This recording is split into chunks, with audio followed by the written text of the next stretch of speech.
Pada kesempatan ini kita akan membahas mengenai materi PPh pasal 25. Jadi di dalam PPh pasal 25 ini ada konsep dasar esensial yang menurut saya perlu dijelaskan lebih lanjut, yaitu mengenai pengertian PPh pasal 25, kemudian juga mengenai cara hitung angsuran PPh pasal 25.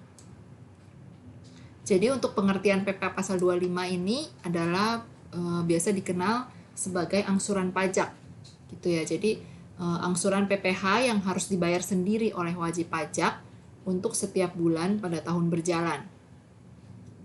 Nah, angsuran PPh pasal 25 ini dapat dijadikan kredit pajak terhadap pajak terutang atas seluruh penghasilan wajib pajak di akhir tahun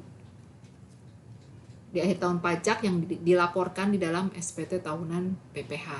Jadi apabila nanti Anda mempelajari mengenai menghitung PPh tahunan gitu ya. Jadi ketika sudah menemukan pajak terutangnya, nah angsuran pajak PPh pasal 25 ini yang 1 tahun pajak itu sudah dibayarkan, nah itu bisa mengurangi jumlah pajak terutang SPT tahunannya. Seperti itu. Kemudian angsuran PPh pasal 25 ini juga merupakan salah satu penentu nilai pajak kurang atau lebih bayar. Nah, ini adalah cara perhitungannya. Jadi yang pertama, setelah menemukan pajak terutang sesuai dengan surat pemberitahuan, sesuai dengan SPT, nah pajak terutang ini dapat dikurangi kredit pajak. Jadi kredit pajak dalam negeri yang bisa mengurangi itu adalah kredit pajak untuk bagi orang pribadi PPh pasal 21, 22 dan 23. Kemudian bagi wajib pajak badan yaitu PPh pasal 22 dan 23. Kemudian juga dikurangi kredit pajak luar negeri apabila ada. Nah, ini sama dengan angsuran PPh pasal 25 per tahun.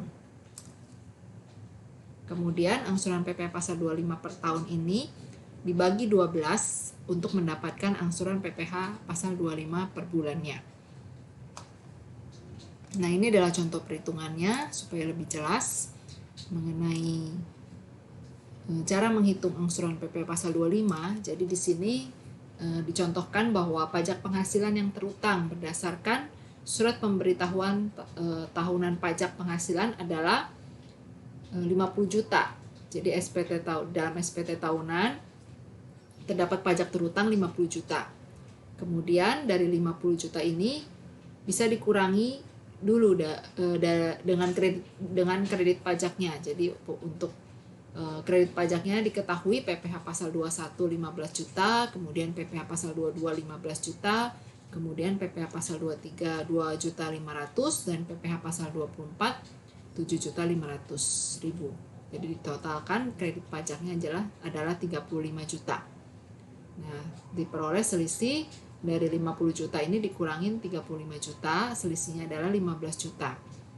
Nah, di sini besaran angsuran pajak yang harus dibayar sendiri setiap bulan dari 15 juta ini dibagi 12, ditemukan hasil 1.250.000. Ini adalah angsuran pasal 25 tahun 2020 yang dapat diangsur sendiri setiap bulannya oleh wajib pajak tersebut.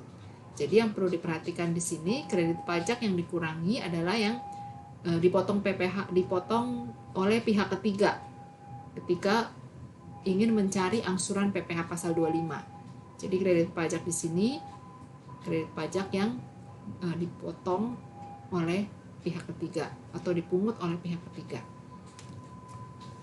Demikian untuk penjelasan tambahan mengenai materi PPh pasal 25, semoga bisa bermanfaat. Terima kasih.